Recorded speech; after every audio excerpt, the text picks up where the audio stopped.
UFC Fight Night Vegas 9, Overeem versus Sakai took place last night, and what an amazing card it was. Every single time we seem to have a card that doesn't seem as stacked as some other cards that we have seen before. It always seems to over-deliver and overperform and make for a great night of fights, so I'm glad that this fight card did that exactly, because it was a great night of fights. We also lost a lot of fights on the card last minute, which was really unfortunate. 2 Brazilian fighters dropped off of the card. It always seems to be Brazilian fighters recently, so I don't know what's going on over there, but seems to be happening more like 90% of the time. There's a Brazilian fighter that gets pulled off of one of these cards. Maybe they have to fix that problem coming up soon, but still, this is going to be my full event recap and full card breakdown and reaction. So without further ado, let's get into the early prelim opener of, and there was only 2 fights on the prelims overall, so this is going to be done really quickly. Let's talk about the prelims.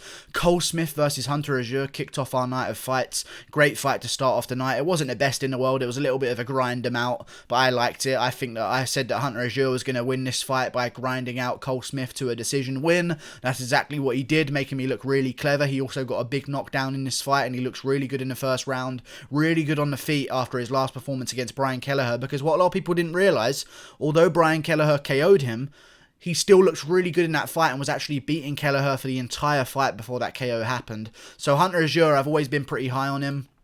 I'm glad he bounced back, because I was worried for a second that Cole Smith might catch him with something, because if you don't know Hunter Azure, that KO he lost to Brian Kelleher with was really, really bad, and it only happened like 2 or 3 months ago, so I thought this might have been a quick turnaround. It was risky, but I still picked him to win by a grind him out decision. Good job, Cole Smith. Stayed in there, grinded it out, toughed it out, never quit, kept trying to win himself the fight, did very well in the 3rd round as well. Hunter Azure was just very smart, had great fight IQ, and paced himself well, but Cole Smith hung in there. So good job by both men. Hunter Azure gets the job done. Good performance. Moving on up the card, Vivian Araujo versus Montana De La Rosa.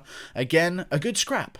Actually, a decently good scrap. I thought that Vivian Araujo got the job done, even though Montana De La Rosa landed overall more significant strikes. This seems to be saying anyway. I don't even know if that's true, but still, Montana De La Rosa did look like she was landing a little bit more, but everything she threw had no effect whatsoever on Vivian Araujo, and everything that Araujo threw seemed to rock or bounce the head back of Montana De La Rosa. So I feel like the few strike difference in the rounds can be overcome by Vivian Araujo landing the bigger shots, busting open the face of Montana De La Rosa, making her a bloody mess in the octagon. It was a great fight to watch. Vivian Araujo is a great fighter. Lost to Jessica I, so normally you can't say those two things in the same sentence. Great fighter, lost to Jessica I. But, you know, Vivian Araujo's 9-2. Good performance. Actually a decently fun fight for a women's fight, so good job Vivian Araujo. I picked her to win by unanimous decision, and she got the job done by unanimous decision. Moving on up the card, Brian Kelleher versus Ray Rodriguez. Great matchup. Not really, because Brian Kelleher versus Ricky Simone would have been an amazing matchup, and probably the co-main event of this card, if not for Ricky Simone pulling out of that fight. And then, of course, Kevin Natividad was supposed to be fighting Brian Kelleher on short notice. Picked Kelleher there. He got pulled off the card. Then Ray Rodriguez stepped in on short notice. I didn't even realise until Kelleher was being announced to walk out and was warming up backstage that there'd been another change in opponents. That's how short notice it was. Credit to Ray Rodriguez for stepping in there. But Brian Kelleher, before the fight started, go back and watch my full fight companion live stream. Live, I say this before the fight starts, Kelleher's going to be doing good. Ray Rodriguez is going to panic, shoot a bad takedown, and Kelleher's going to guillotine him in the 1st round. Word for word, it's exactly what happened. I'm so glad that Brian Kelleher made me look like an absolute genius. I appreciate it, Brian Kelleher. Great performance. One thing I didn't like about Brian Kelleher, though, even though the performance was absolute dominance, just showed Ray Rodriguez the ropes. Brian Kelleher is a veteran. Even though his record is 22-11, he's earned that by fighting the best fighters in the world at the UFC, so it's a bit of a different record than other guys if they were getting into the UFC with a record like that, because he's been tested and lost to the best in the world, beaten some of the good guys in the division as well. Brian Kelleher is a mainstay just outside the rankings, and I feel like what he missed out on here, you and O'Malley have been going back and forth for months. Why didn't you call out O'Malley on the mic? I know that maybe different things were going through your mind. You had short notice replacements last minute. I get it. It was a bit of a hectic moment. But Brian Kelleher, you normally call guys out, and you have no shame in calling people out either. Why not call out Sean O'Malley? He needs an opponent. Right now. You could have called him out with a great win, submission in the first round, riding high off of momentum. I thought this was a perfect moment, and I thought the whole point of them filling in with Brian Kelleher against Ricky Simone on this card was to try and find an opponent for Sean O'Malley, because Ricky Simone also is interested in a fight with Sean O'Malley. Kelleher, you should have called him out, man. You would have got the fight if you called him out, 100%. And it's the fight I want to see anyway. I want to see Brian Kelleher versus Sean O'Malley right now in December on the main card of the pay-per-view. I think that would be a great addition to the card. Everyone loves Brian Kelleher in the community. He's one of the founding members of the MikePerryIsABum.com. Go to MikePerryIsABum.com, made by Darren Till, of course, but Brian Kelleher is one of the founding members. He's on the homepage. That tells you all you need to know about him. Great performance from the baldy head Brian Kelleher against Ray Rodriguez. Just dominance. Moving on, Andre Muniz versus Bartosz Fabinski. Spoiler alert, the only fight on the card I got wrong.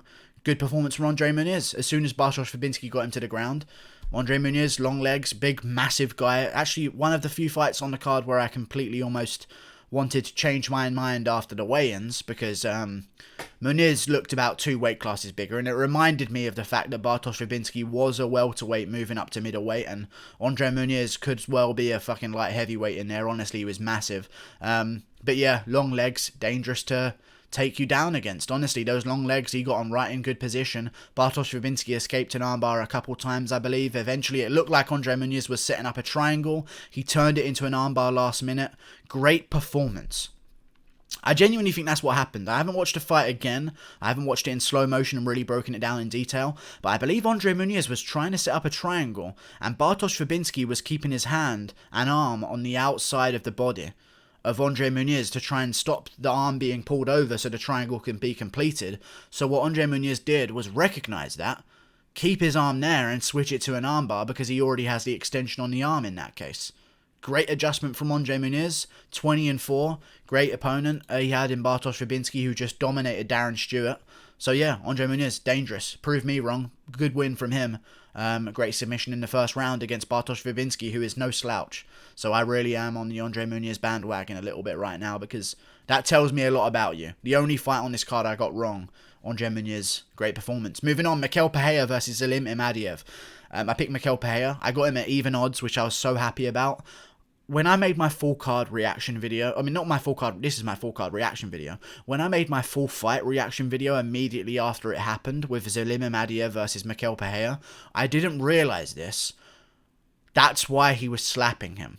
Pehea was slapping him throughout the fight because Imadiev slapped him at the weigh-ins. It didn't click into me while I was watching it live and while I reacted it straight away afterwards.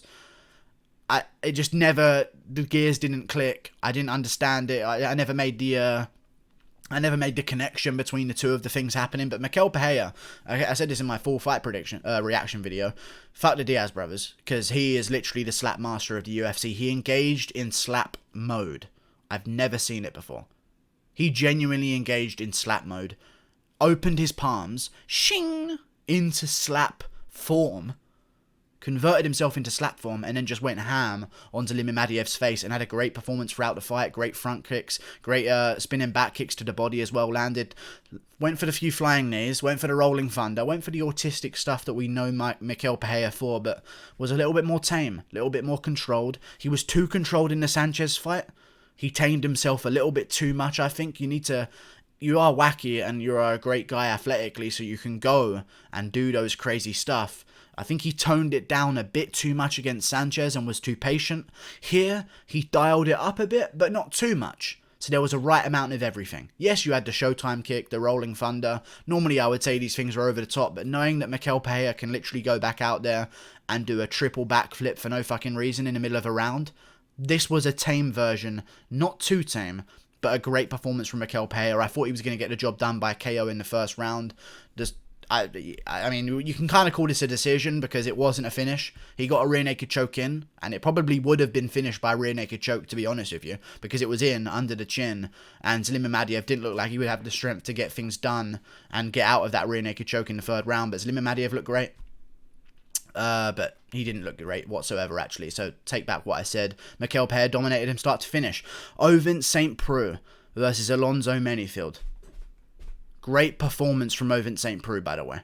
I didn't do a full fight reaction for this, but seriously, Great performance by Ovince St. Preux. I was so impressed because he looked good. Ovince St. Preux always fights like a guy who's way slower than he actually is. He's a genius for doing that, because people go out there and they think that they're in this slow fight with this older guy that's got a bad chin.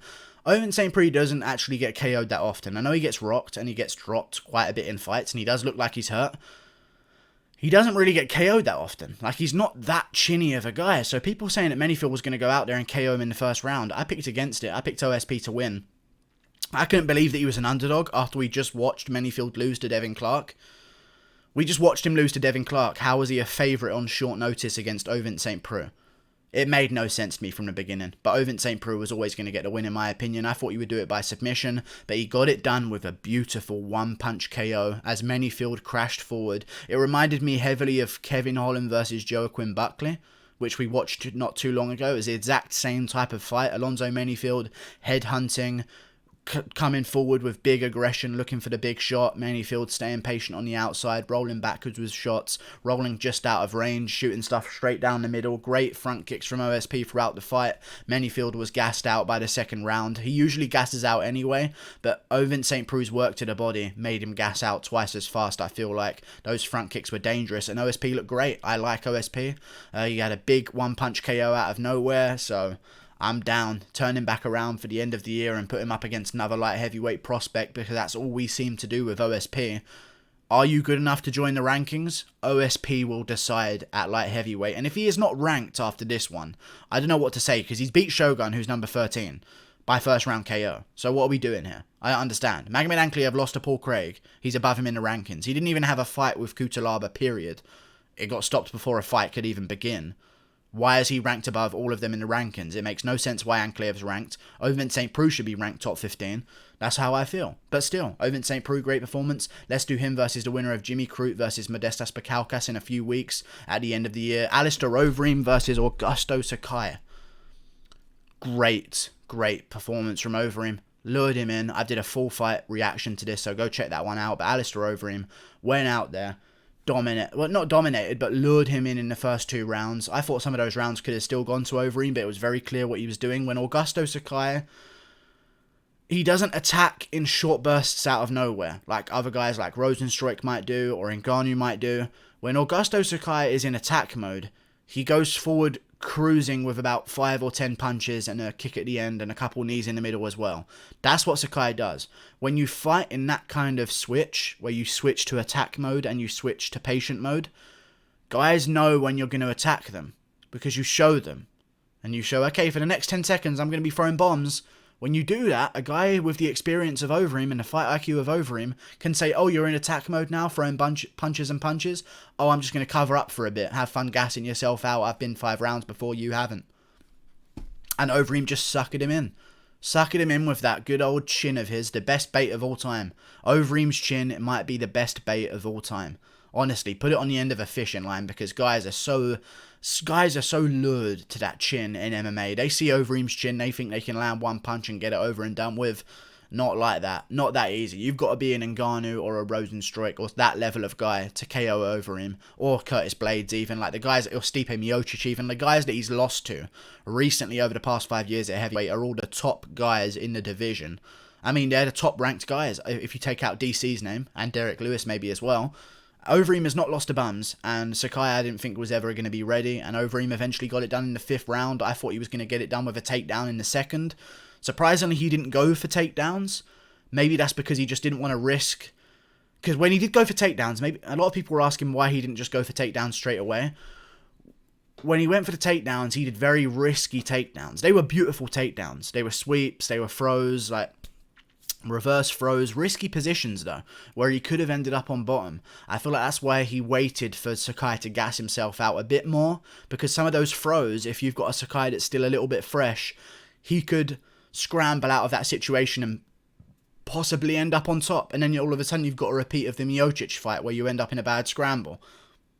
Overeem was very patient, very high fight IQ, waited until it was the perfect moment to go for the takedown. He knew he had 5 rounds, and the stoppage was good as well. I didn't talk about this in the full fight reaction, but the stoppage, let's talk about it. A lot of people question these kind of things. It was similar to the Shabazi and Brunson one, but this time I mean, Overeem did more of a beating on Sakai in round 4 than Brunson did to Shabazian in round 2. I mean, Shabazian got hit with some big shots at the end of round 2 and got concussed badly, but Overeem was really beating up Sakai at the end of round 4. Really badly beating him up. And when Sakai got up after that round, stood up, he took a while to get up. He was cut open everywhere. I actually thought that his corner was going to stop it because he was really getting beaten up bad, and it was very clear that he was so gassed out. And then at the start of the 5th, he just did what Shabazian did. He accepted the position to be finished. And when you show that to the referee and you show no sign at the start of a round when you've just had a minute rest to have some kind of explosion of energy to try and escape, and you just cover up and chill over and cover your face, you got to stop that fight. Sakai put himself in the 5th round in a position to be finished. So the referee had to step in when he did. Good performance from Overeem. Good performance from Sakai. He'll take away a lot from this. He'll evolve. He'll grow. He's still a young guy for the heavyweight division. Good performance from both men. Overeem just showing that he's the legend that he is. And Sakai, you know, back of the line, dude. I don't know, rematch with Ivanov. I'm not really too interested in what happens now, but if I was Sakai, I'd take the rest of the year off, come back in March or April, something like that, with a bit more of a complete game. For Overeem, Jairzinho Rosenstruik rematches next in December or January. Overeem doesn't mind either one of those dates. I say put them on the main card of the Masvidal versus Diaz 2 card in January, if that does end up happening, or the main event of a fight night in January. Overeem is always a big name in the MMA community and people respect him. Good performance from him. Ripe old age of 40. Still doing the damn thing against guys coming into their prime. You got to give it to Overeem. Great performance. Round of applause. Like and subscribe. That's my full card breakdown. Normally these full card breakdowns are about 25 minutes long, but this card only had 7 people, okay?